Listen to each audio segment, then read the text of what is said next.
It has a title screen, and the title screen is not the same name of the game that's on Steam. I'm confused. Okay, so this game is Sherlock Holmes versus Arsène Lupin, and actually, it's not even. I think that is spelled different as well, but it's in Steam. It's called Sherlock Holmes Nemesis. Oh, is he his nemesis? Cool. So I've only just started this game. I set up the controls. I've never pressed new game before. I'm very excited to play this. This came out in 2007, which was before Awakened. So I'm very excited. So let's just get into it. It runs. I always get concerned. You are undertaking to portray Sherlock Holmes, the famous consulting detective of 221B Baker Street, London. During this case, you must demonstrate both sagacity and I don't know that word. Observe well the items around you and don't hesitate to click on them once you have the required information. You will obtain comments that will help you in your hunt. Do not forget to interrogate anyone who may be able to inform you. Choose the right questions and pay heed to their answers. Okay. Ooh. Assure yourself that you aren't caught short by your adversary, Arsène Lupin, who will throw a number of challenges at you which will demand you are subtle and methodical. Thus, in the course of your investigations, you will have need of pencil and paper. Ooh. You might know why I'm excited about that, because I got all my Mika pens. And you know I'm gonna mention it every time I get to be able to use my Mika pens. Where's my... I got a cute little, like, notebook somewhere in here. Sorry, pardon me. There it is. I got my notebook. Yay! Oh, sorry. I always get excited when I can use my Mika pens. I got my red one. Let me get the other ones. Whoa! I'm dropping shit everywhere. I hit my violin. Shit. I have a pink pen in front of me somewhere, but I can't seem to find it right now, but that's okay. I'll work with blue, red, and black for now. I'll see if I can find my pink one later. Alright, sorry. Thus, in the course of your investigations, you will have need of pencil and paper. Certain riddles will require reflection worthy of your hero. It will be challenging. At certain moments, you will need to type a key word in response to a question in order to continue the adventure. I know about that. You are at liberty to consult your notes in order to help yourself. Do not forget to read the documents that you will have gathered and glance through Sherlock's notes. They are all important. Okay, thanks. In order to advance your inquest, you will have at your disposition plans and maps which will permit you to teleport by clicking on given points. Is this like a tutorial? You may equally make your character run by double-clicking with the left mouse button. England's honor is at stake. Do not disappoint your adversary. Oh, cute. Frogwares presents...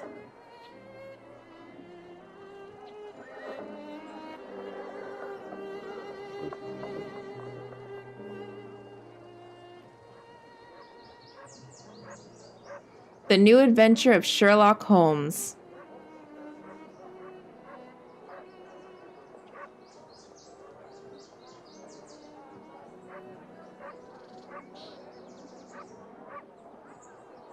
Sherlock Holmes versus Arsène Lupin. Lupin? Lupin? I think it's Lupin.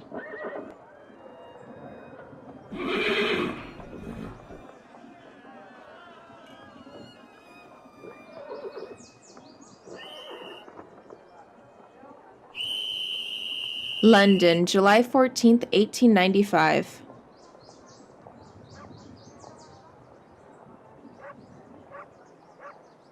Ah, we're home, 221B.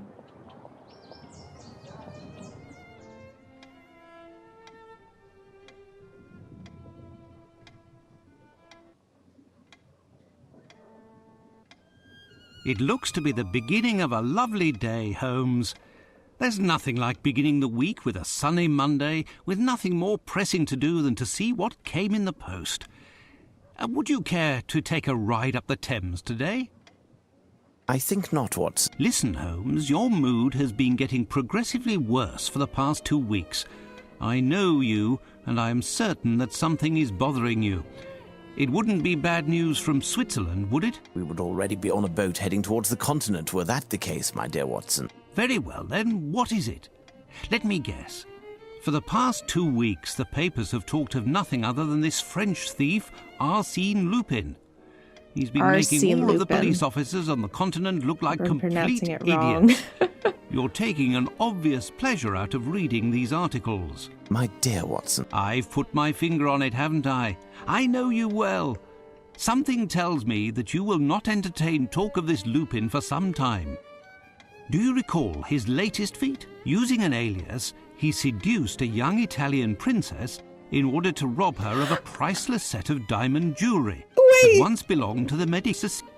These jewels were to be part of the lady's dowry on the occasion of her marriage to the son of a wealthy, influential Sicilian. Finally, our friend, having committed his crime, left word for the local press explaining that there was no other way for the charming lass to escape a marriage of convenience with, I quote, an uncultivated and uncouth boor without the least refinement. I like him. Since then, the lady has been confined to a convent, and rumour has it that the two outraged fathers have jointly offered a sum of countless millions of liras for the head, the rest of the body being optional, of the man who is responsible for their dishonour. Are you acquainted with the reputation of the Italian criminal milieu? Why, another letter from the zoo about those missing birds, as if we were going to be running around the whole of London chasing chickens. As I was saying, are you acquainted with the reputation of the Italian criminal milieu? This Arsene Lupin must be in hiding somewhere, surrounded by bottles of champagne and stolen treasures. How foolhardy and arrogant. Oh, these French. However, he didn't pursue this foolishness to the point of risking stepping onto British soil. Has the cat got your tongue, Watson? What?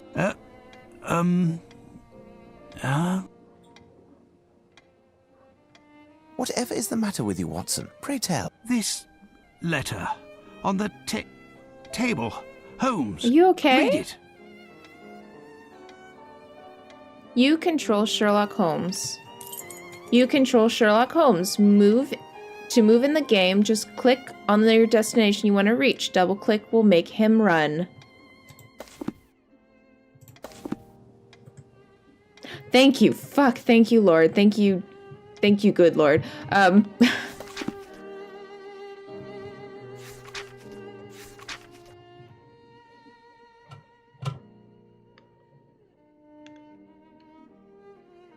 I just read the titles. It says July 14th, 1895. 5 Arsene Lupin's threat. Lupin, sorry.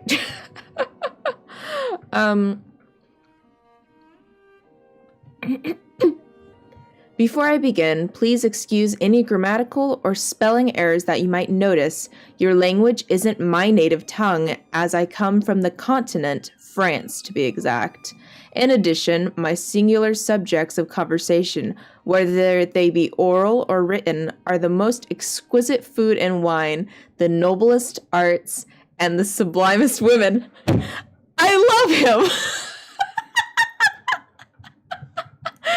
The whole world knows that you, people of her most gracious majesty, do not produce or even discern any manifestation of aesthetic intelligence and civilizations that set men apart from beasts. Fuck.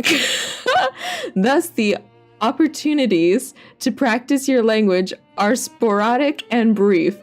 What use is there to linger with a lackey or maid? But look, I see I've made a mistake, or rather an execrable mistranslation. I said you people of her most gracious blah blah blah. I should have said the people of blah blah blah other than you. How can I include you in this half ready-faced, half-palled crowd of wrecking brine and cheap beer. Is this like a kind of insult, but not really an insult? Like, yeah, they're all trash, but you, how can I include you in there?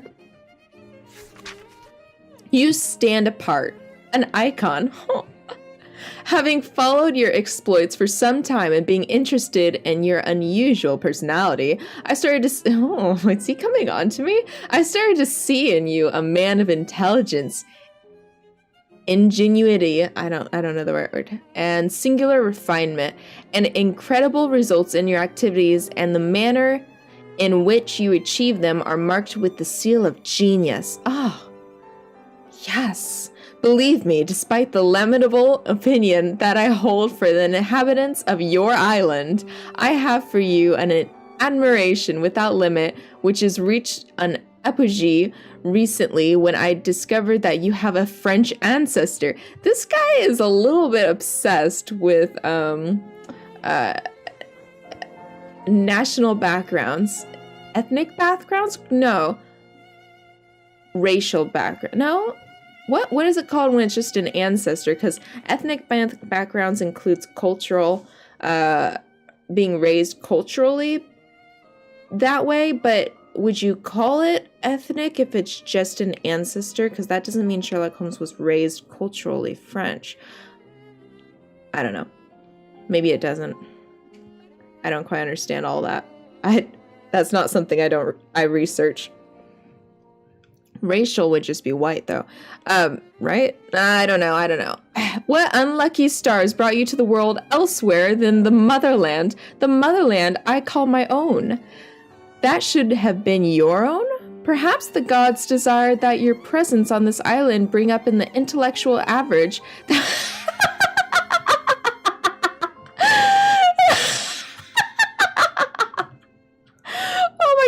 Oh my god. Perhaps the gods desired that your presence on this island bring up the intellectual average that was so low it bordered on the absurd. Fuck, dude, you need to stop. That is hilarious.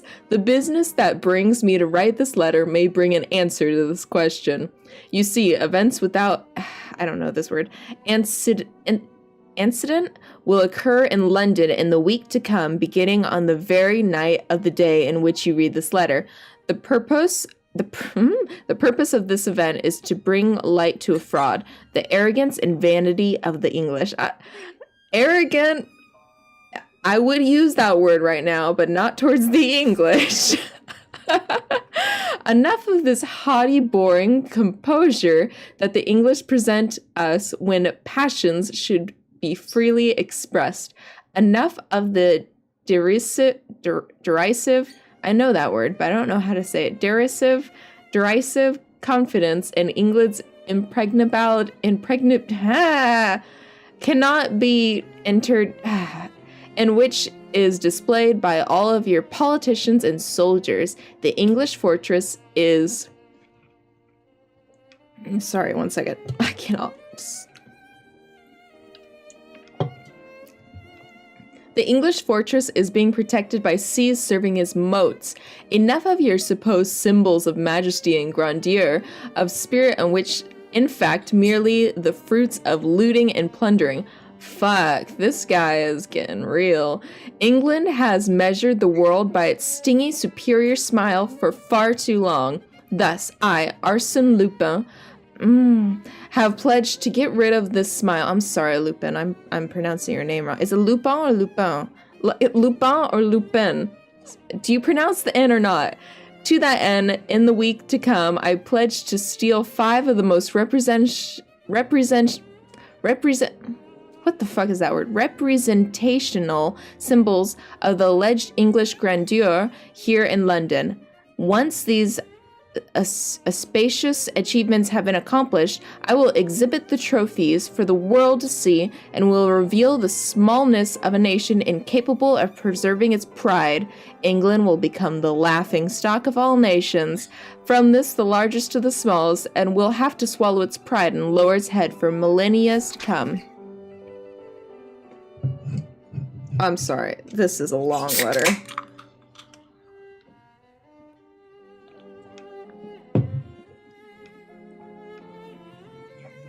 Imagine these self-righteous and perfidious faces who ordinarily parade the fact that they are one of Her Majesty's people will henceforth hide their origins. Being English will no longer be grounds for pride, but rather shame. In brief, the debts will be paid. You are perhaps asking yourself why I've chosen to share with you my vision, which many who don't know me would consider mad.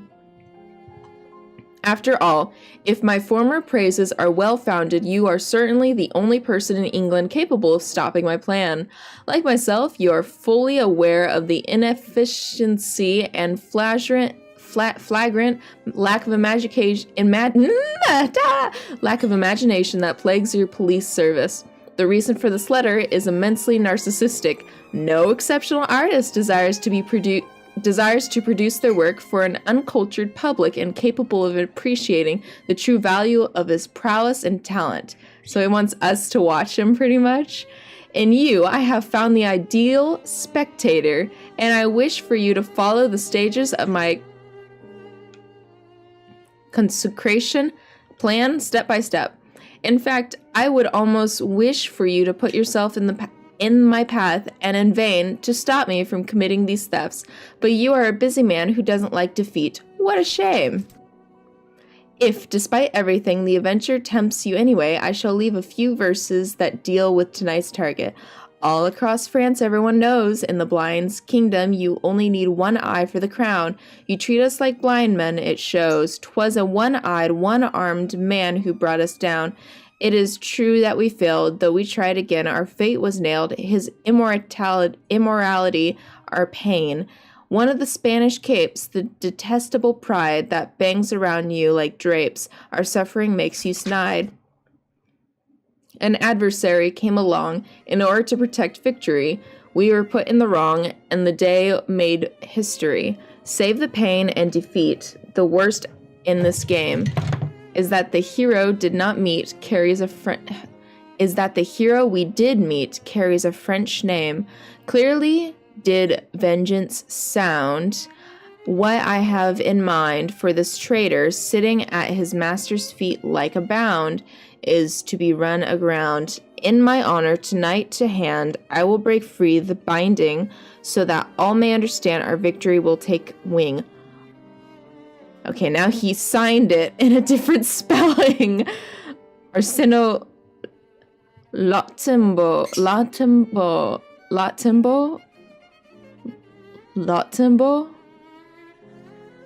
Arsene Lupin. No, that's not his name. That's someone else's name. So this is a poem from someone else? Holmes, this is truly Right? unbelievable. Surely this cannot be taken seriously. It's possible, Watson, that this letter is nothing but a prank. However, a small chance exists that both the challenge and the threat are real. What will you do? First, I'm going to enjoy the breakfast Mrs. Hudson has prepared. If you would be so good, Watson, as to clarify some of the riddles in the letter. Firstly, if Arsène Lupin is actually the author, as he states, Yeah. why does he sign with another name? When it That's comes weird. to the poem, even if an answer seems straightforward, we must be quite certain. What would the target of tonight's theft be if this letter turns out to be accurate? We have one day to find the solution and to take preventative measures. You could go see Barnes, the bookstore in Glentworth Street. Surely they'll have something that will be informative. So I'm going to the bookshop. Holmes's violin. Holmes's violin. Ooh, we can look at a lot of things in this room, apparently. Did this come after? Did this possibly come after? What? This accursed statue is still here? I've asked Mrs. Hudson to remove it for us. Maybe this did come after. Awakened. Holmes's Table for Experiments. A motley collection. This might have come after it, but before the remake, which we played the remake, which was, I think was 2008 or 9. This is 2007, so maybe did this come out in the same year? Oh, The Adventure of the Dancing Men. I recall. I don't. I love how so many things are interactable. Treaty on Cornish, the Celtic language of the Cornish people.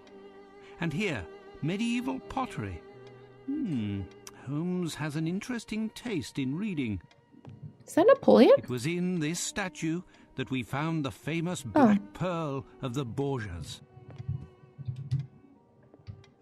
Holmes's I am room. not ready yet, Watson. Sorry, don't... My eccentric companion keeps his shag tobacco in the toe of this Persian slipper.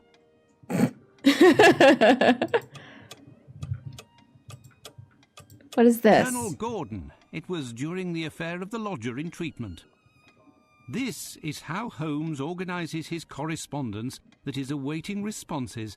If only his clients saw that. It's a coal bucket in which Holmes stores his cigars. What a strange idea.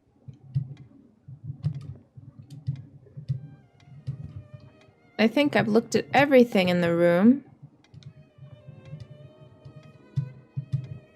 Oh! The Reichenbach Falls. What an awful memory. It's the steel harpoon that pierced Black Peter, master of the sea unicorn. Terrible memories. I love the interactability. Love it. Is that even a word, interactability? I think it is. The ability to interact. Nothing very interesting in my room. I have a diagram of a heart above my bed. Alright, let's go to the bookstore. I think I have to walk there for it to be fast travelable. For the ability to fast travel there. Alright, maybe it's in the same spot. Hi. No, I have nothing to ask him. Okay. If it was in the same spot, it's gonna be this way. Right here. Yes, it is. Poor Barnes should hire a cleaning lady. Oh, what a mess.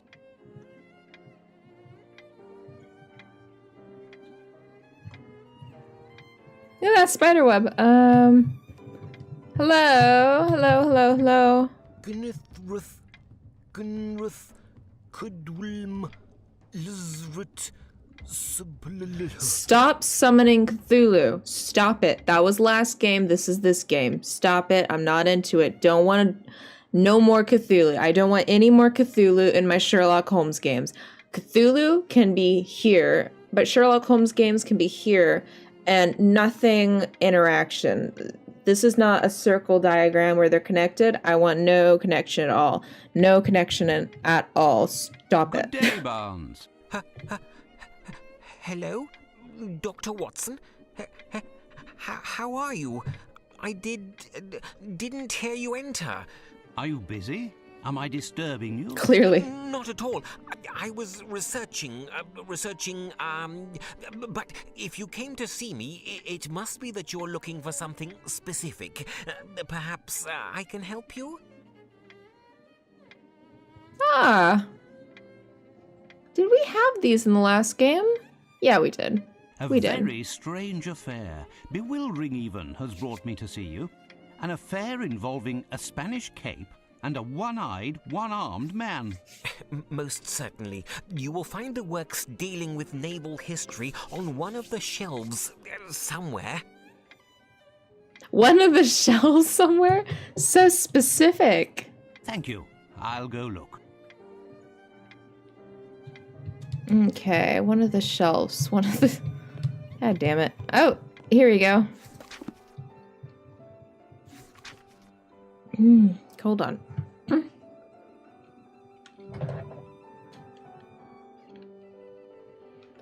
Was his last voyage. Upon his return, he astounded many with a taste of raw meat and a sudden onslaught of salvation when, I quote his housekeeper, local college students or uninformed conscripts passed in front of the windows of the living room. He died 2 years later due to a fatal fall while attempting to battle the weathercock atop Eden's bell tower with the sculpture that he had made out of clay and Briard ships representing the supposed offspring of Duke Kent and a hedgehog. What? What? Okay, I'm not very good at comprehending what I'm reading, but did I just read that there is a guy that turned into a cannibal that would salivate upon looking at people, and he died while fighting a wind chime with a statue of the offspring of a human and a hedgehog? Did I get that wrong? Did I get that wrong? Moving on. Oh my god. What is this game right now? Is this real? Harito Nelson, 1st Viscount Nelson, born in Burnham Thorpe, Norfolk, in 1758, we owe Admiral Nelson's some sort of beautiful pages of the Royal Navy's history. Charged with intercepting Bonaparte en route to Egypt, he conquered the French fleet in the Battle of the Nile in 1798. Not content with the rest on his laurels, in 1799 he recaptured Naples from revolutionaries and was made Duke of Bron in 1800.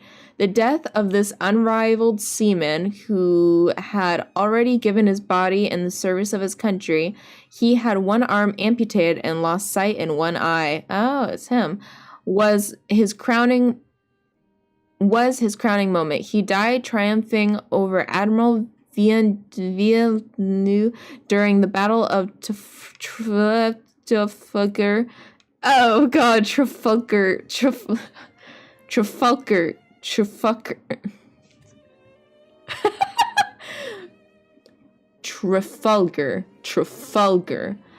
Despite being inferior in terms of numbers, but through grace and courage and audacity without compare, a representative tale of Nelson occurred during a former battle, when the flag captain warned him that the commander was signaling retreat. Admiral Nelson, convinced that they were to be victorious, held a telescope to his blind eye and said, "I really do not see the signal." Cheeky dickhead. Thus he continued to battle, coming out victorious. Lucky for him, this joke. I like this guy. He's cute. He's here's funny. My book, The Great English Sailors. As it happens, I found this book, and... Excuse me, my dear Dr. Watson, but I am in need of tranquility. Well, farewell, Barnes. God damn it, Barnes. We had you translate a book, and now you're an insane Cthulhu worshipper. Ah, God damn it, Barnes. I did not want that to happen to you. I did not want you to become a crazy person. Right, that's why he's going crazy. That was a reference to the old game, wasn't it? Sherlock Holmes Awakened? Pretty sure, I could be wrong. When I say I could be wrong, I really mean it, because I'm wrong like 90% of the time in these games. Hi! Now tell me, Watson, what progress have you made? Have you found the meaning of the mysterious signature? God, that voice. Who is Arséne Lupin? Arséne Lupin is... His name is,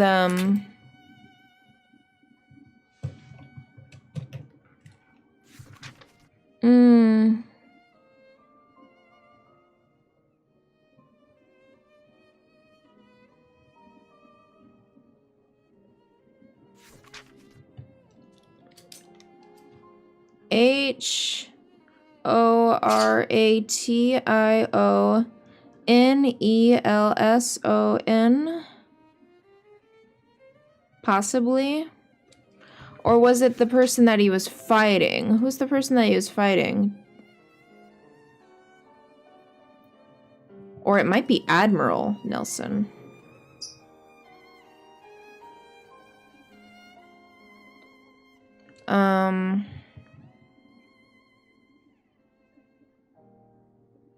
Triumphing over Admiral Villeneuve.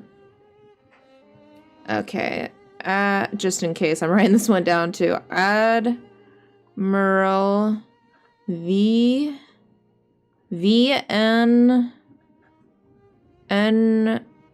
Ooh.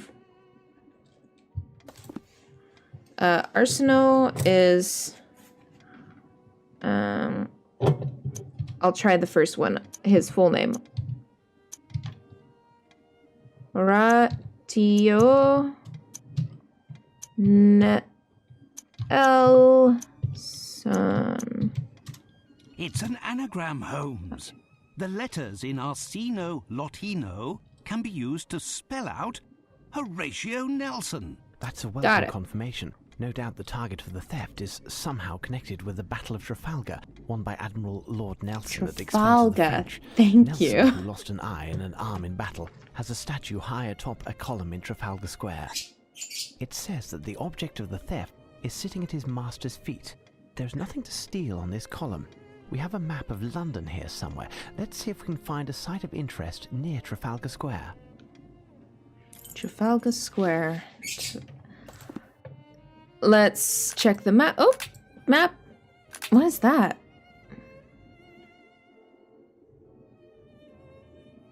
Oh. A strategy guide.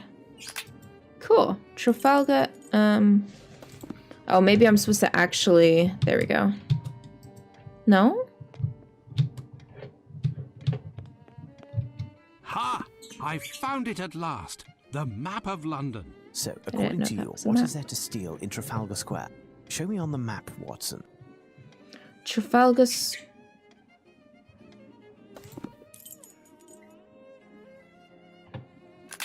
There we go. East, center, west, south. What? I don't think I'm doing the right thing. So, according to you, what is there to steal in Trafalgar Square? Show me on the map, Watson.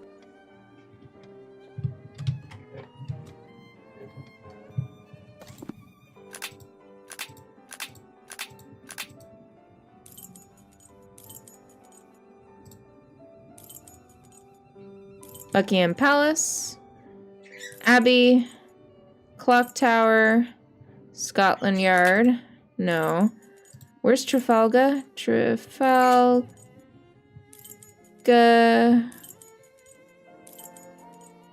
Oh, that's where we are. Nope. Oops. Center.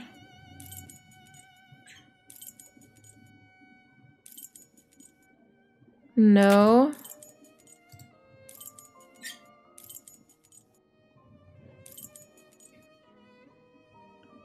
Did I really just miss it? Where the fuck is Trafalgar Square?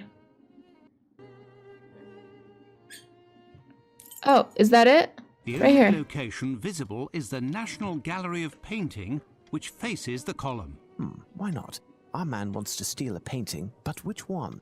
Watson, shall we head out? Let's take a tour of the National Gallery. While you find us a hansom, I'll send a message to Lestrade to have him join us. Lestrade? His name has gone from Lestrade to Lestrade. Cool. I'm sorry, what did you want me to do? Find us a hansom, Watson. We have no time to lose. What's a handsome? Find us a hansom, Watson. We have no time to lose. What?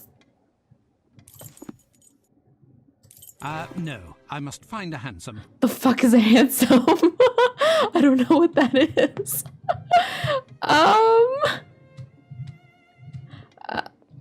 There... Is this a handsome? Oh, what a mess. Hold on. Siri, what's a handsome? Let me think about that. Here is what I found. It Googled handsome for me. Handsome, not handsome. Oh. Okay, hold on. I have to Google it. What is a handsome? A handsome. A handsome. A two-wheeled horse-drawn carriage accommodating two inside with the driver's seat behind them. A handsome is a carriage. A handsome is a carriage. Alright. Okay, that's fine, that's fine, that's fine, that's fine, that's fine. I don't know these things. Handsome. There's a handsome. Ah, Lamb, good timing. Can you give myself and my friend Sherlock a lift? With pleasure, Dr. Watson. The mistress, Miss Bromsby, gave me the day off. I'll wait for you. What's his name? Lamb? Or is that the name of a driver? Is Lamb? That's significant So, to me. Holmes, what are we doing? I don't know. Fragile. The museum transports china? Art is precious, my dear Watson, but it's true that this crate is a curious size. I'd say 3 feet 3 inches on 2 sides by 6 foot 6. Oh, what a mess. Watson is so freaking cute, let me tell you. Oh, what a mess.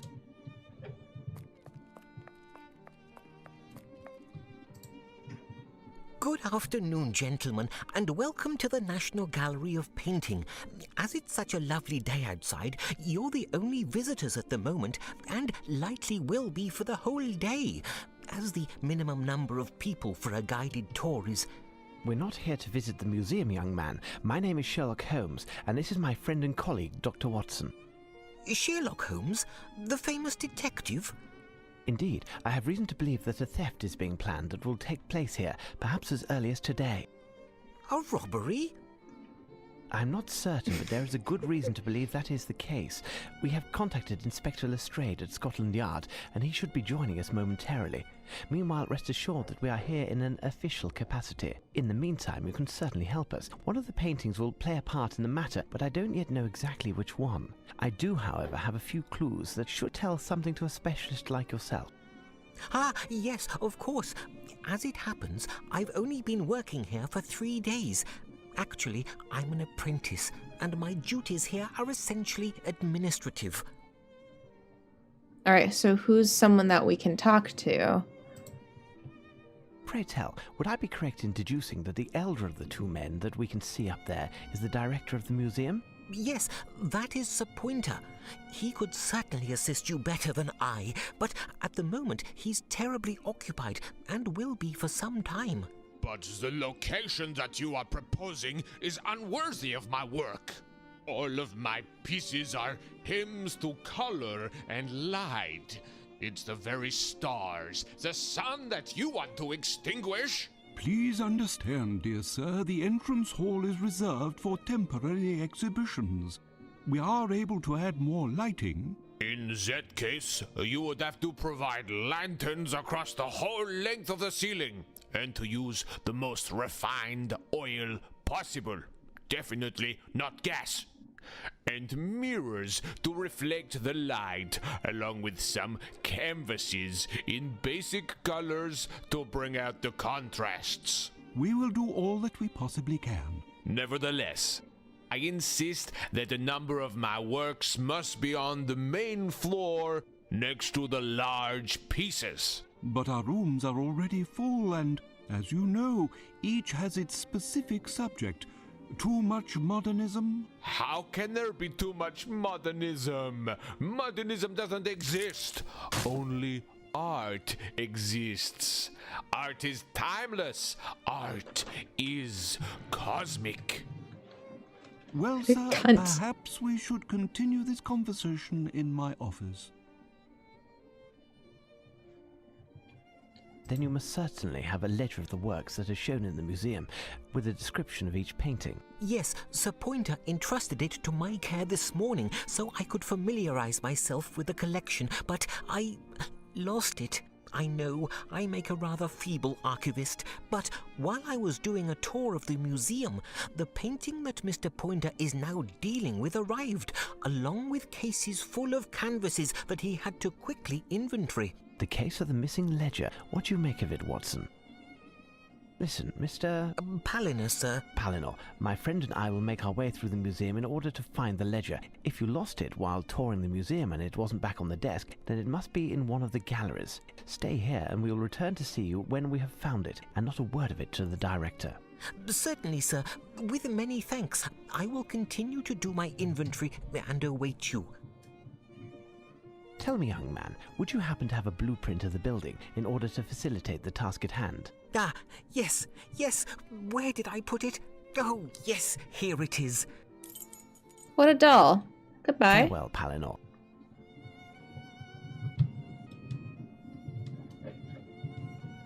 Hi. So the director, we're not supposed to talk to him. We're supposed to find the ledger first.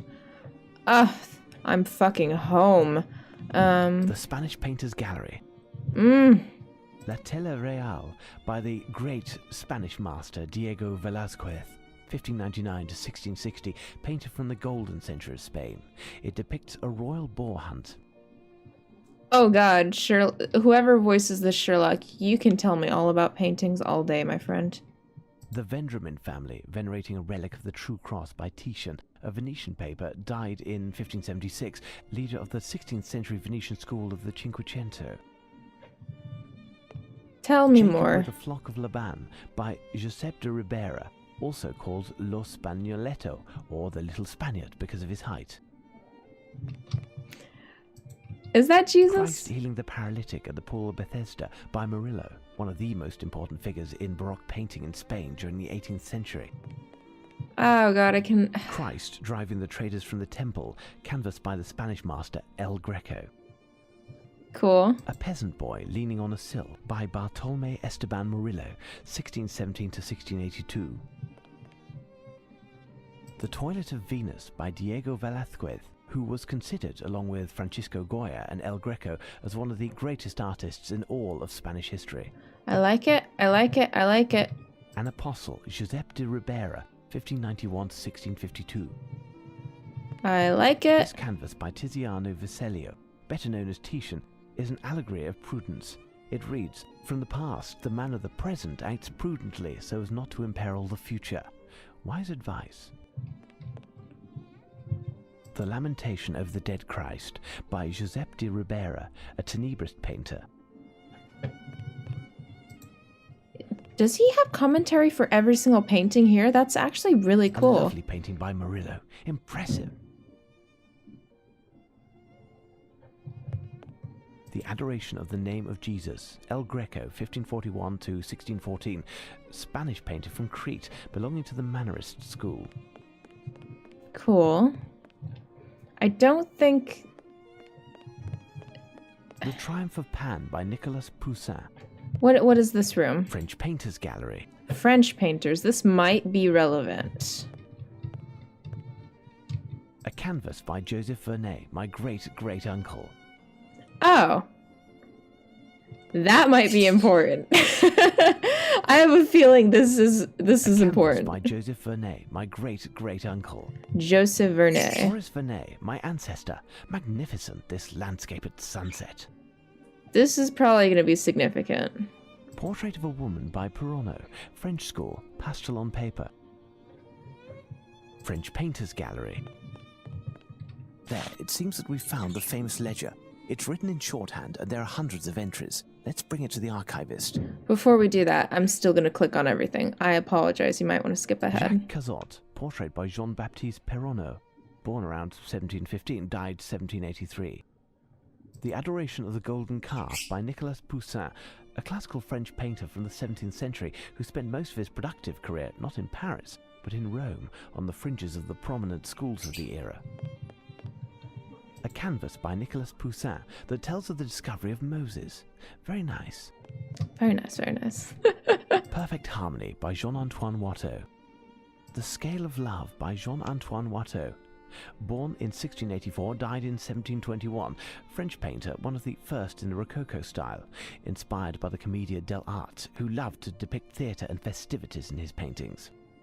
The Emperor Napoleon I, or Bonaparte as we English prefer, painted by Horace Vernet. Why do they call him Bonaparte? Or is that like his first name or something? Oh, this is significant. Watson, come quickly. What is it, Holmes? What have you found? A painting by my great-uncle Horace Vernet. I had forgotten that his work could be found here. It is certainly this ancestor to whom Lupin made reference in his letter. Such talent, don't you think? Who? Lupin? No, Vernet. albeit Lupin also, but in a different field. Oh, cute. Okay, so his relative really, really likes landscapes.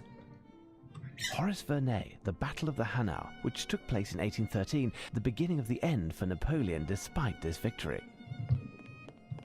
The Battle of Genappe by Horace Vernet, one of the victories of the French Revolution.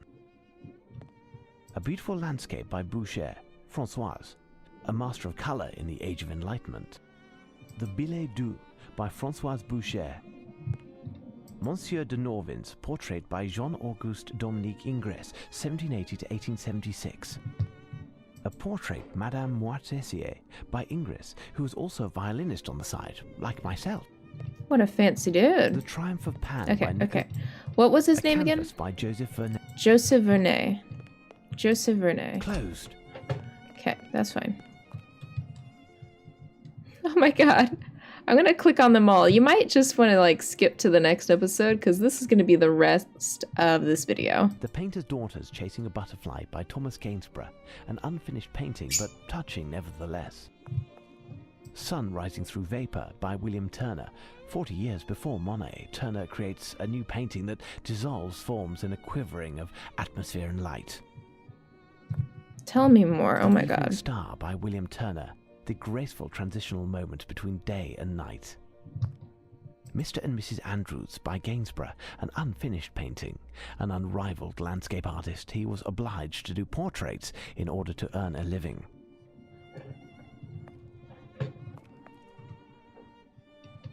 I've seen that image in one of the other games. John Constable, he managed to turn a boring part of England into It a was place part of you'd a almost puzzle. want to visit. A Canvas by William Turner, the painter of light. Margate from the Sea by William Turner. Here we have a precursor to Impressionism. A Magnificent Landscape by Gainsborough.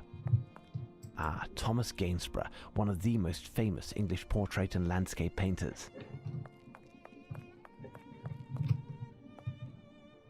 Dr. Ralph Schomburg by Thomas Gainsborough, 1727 to 1788. A Canvas by Sir Reynolds.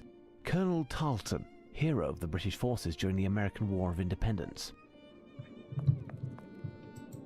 Queen Charlotte, painted by Sir Thomas Lawrence, an 18th century painter. Lady Coburn and Her Three Eldest Sons by Sir Reynolds. Look at the macaw. Self-Portrait by William Turner, born in 1775, extraordinary English painter.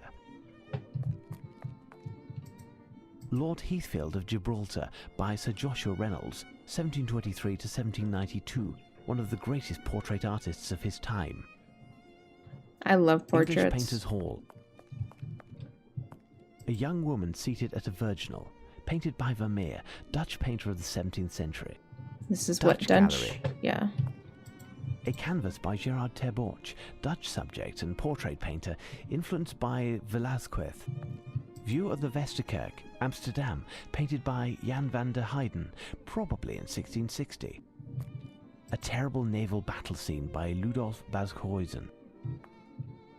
A work by Jan Steen, painter of the Dutch school, a moralist. Willem van de Velde, a Dutch painter who dedicated his talent to the sea. God, his voice is just... A winter scene with skaters near a castle by Averkamp, 1585 to 1634, one of the greatest painters from the Dutch school of the 17th century. He specialized in winter scenes. The painting originally extended into a square shape. Ah, the countryside, painted by Salomon van Rushdael. Born in the first few years of the 17th century, died 1670. It makes you want to rest for a moment. Jacob van Ruysdael, 1628 or 9 to 1682, one of the major landscape artists of Dutch golden age of the 17th century. A painting by Rembrandt, the sum of his works inspired Baudelaire to write Rembrandt's Sad Hospital Full of Murmurs. A painting by Rembrandt, the sum of his self-portrait at the age of 63 by Rembrandt, the year of his death. The painter affirmed, "I do not paint the man, I paint the passage." An architectural fantasy painted by van der Heyden. A river scene with a Dutch yacht by Van der Capelle. A coast scene, Jan van de Capelle, Amsterdam 1626 to 1679. The Swearing of the Oath of Ratification, painted by Gerard Terborch, born in Zwolle in December of 1608 and died the 8th of December 1681. A beach scene with fishermen by Ludolf Bascoysen, 1630 or 31 to 1708. Dutch Gallery. Okay. How much more is there? I've been doing this for a little while now. Okay. Not too much more, I don't think. What room is this? The Flemish artists are found here. Flemish. A work by David Teniers, the Younger. A work by David Teniers, the Younger. Ooh. Rubens, The Judgment of Paris. What a dilemma. Paris had to choose between one of the three divinities, Venus, Juno, or Minerva, and anger the other two in the process. There was nothing to it but choose all three. Peace and War. Rubens, the Old Master, painting probably executed in 1629 or 30, illustrating the hopes for peace between England and Spain, the painter's mission at the time. Rubens was, in effect, also a diplomat. Peasants at Archery. David Teniers the Younger, 1610 to 1690. Baroque, I would say. Portrait of a Man, canvas loaned to the museum, work of an unknown artist, dating between 1645 and 1655. This is the first one I think that they didn't have a name for. Canvas painted around 1620. Unknown artist from the Flemish school. Oh, there's another one. Portrait of a boy holding a rose, around 1660 and attributed to François de Chastel, a Flemish painter. A family group by Gonzales Cox. Look, a white horse standing by a sleeping man by Peter Verbeek, possibly derived from a 1652 print by Paulus Potter. Sight, portrait of Robert van der Hoek, by Gonzales Cox, between 1614 and 1618, died in 1684. Hearing, canvas by Gonzales Cox. He earned his nickname Little Van Dyke through the elegance of his paintings. A Sunset by Rubens, one of the greatest Baroque painters of the 17th century and in the history of painting in general. Alright. Oops. Van Dyck in person. This artist had a huge influence on English portraitists. He is considered to be the creator of the English school of painting. Lady Elizabeth Thimbleby and Viscountess Andover by Van Dyck. The Balby Children by Van Dyck, 1599 to 1641. Okay, how much... We haven't done this room, but we also haven't done this room. Let's do this one really fast. Adoration of the Kings by Botticelli, bought by the National Gallery in 1878. Must you see it to believe? The Incredulity of St. Thomas, master of the work, Battista Giovanni Sima, born around 1459. St. Catherine of Alexandria, painted by Carlo Crivelli, bought as part of the Prince Anatole Demidov collection in 1868. This style is my dad's favorite. The Origin of the Milky Way, painted around 1575 and bought in 1890 by the National Gallery, executed by Jacopo Robusti, known as Tintoretto, which comes from tintore, as his father was a dyer. At least his business was merely dyeing and not death. A painting by Veronese, the family of Darius before Alexander. Canvas by Orazio Gentileschi, 1563 to 1639, Baroque painter influenced by Caravaggio. His daughter Artemisia became a painter in her own right. Portrait of a Young Man in Red by Domenico Ghirlandaio. This painting was executed between 1480 and 90 and is on loan. A study by Tiepolo. The Trojans bring the Greek horse into their city, causing their own ruin. Thus it's best to beware of certain gifts. The Virgin of the Rocks, famous canvas painted between 1491 and 1508 by Leonardo da Vinci. Multidisciplinary man, artist, scientist, inventor, and humanist philosopher. He transformed art into the complex style of the High Renaissance. His scientific and artistic method proceeded from a preliminary accumulation of detailed observations, of knowledge dispersed here and there, all with perfection as the objective. You speak of yourself, Holmes? Who said that? You said that. That was cute. This painting depicts the gods Venus and Mars by Botticelli. This painting was exhibited for the first time in 1874 in the National Gallery. Saint Catherine of Alexandria by Antonio de Solario in 1514, originally part of a triptych. The Assassination of Saint Peter Martyr, painted around 1507 by Giovanni Bellini, a forerunner of the Venetian school. The Supper at Emmaus, where the resurrected Jesus appears to his disciples, painted by Caravaggio, 1571 to 1610. He was a master of chiaroscuro, and the Caravaggism movement was named after him. Sherlock should just be the one that should give tours. He should just give... The Gallery of Italian Works. He should just give tours. At least this voice actor should. Where is, Oh, yes, I haven't done this room. German Gallery. Hans Holbein the Younger died of the plague in London in 1543. His works are on loan to the museum. The painter's father, Albrecht Dürer. He's probably seen happier days. A Grenache. Grenache's style has such ambience, he depicted well the total lack of fantasy. Portrait of a Woman by Lucas Grenache the Elder, 1472 to 1553, official painter of the Saxony court. Charity by Lucan Grenache the Elder, canvas loaned to the museum.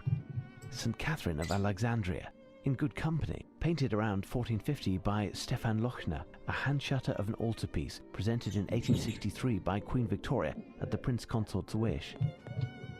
St. Paul on Malta by Adam Elsheimer, 1578 to 1610. The Ambassadors, 1533 by Hans Holbein the Younger. In the foreground we can see a distorted skull, a symbol of mortality. The Virgin and Child by Albrecht Dürer, 1471 to 1528. Painter, mathematician, and foremost, an engraver, a virtuoso of the Buren. Ooh, Judith in the Tent of Holofernes by Johann Liss, 1595 to 1631. What will she do with that head? I love that, ew. Tobias and the Archangel Raphael by Adam Elsheimer, German painter. The Archangel should ask what kind of bait he used. This canvas was acquired in 1894 by the National Gallery. It was based on a composition he had previously done. A work that just exudes the joy of living by Lucas Grenache the Elder. Canvas by Adam Elsheimer, the most famous German painter at the beginning of the 17th century. There's no inscription here. I'll speak to the director, perhaps. Okay, so that's important too. So that one is important. So that was nice. The painter who was conversing with the director has such character, to the point of taking some of it out on this poor plant. Alright, so I think we got all of the rooms. I could be wrong. Hold on. Yep, that all looks good.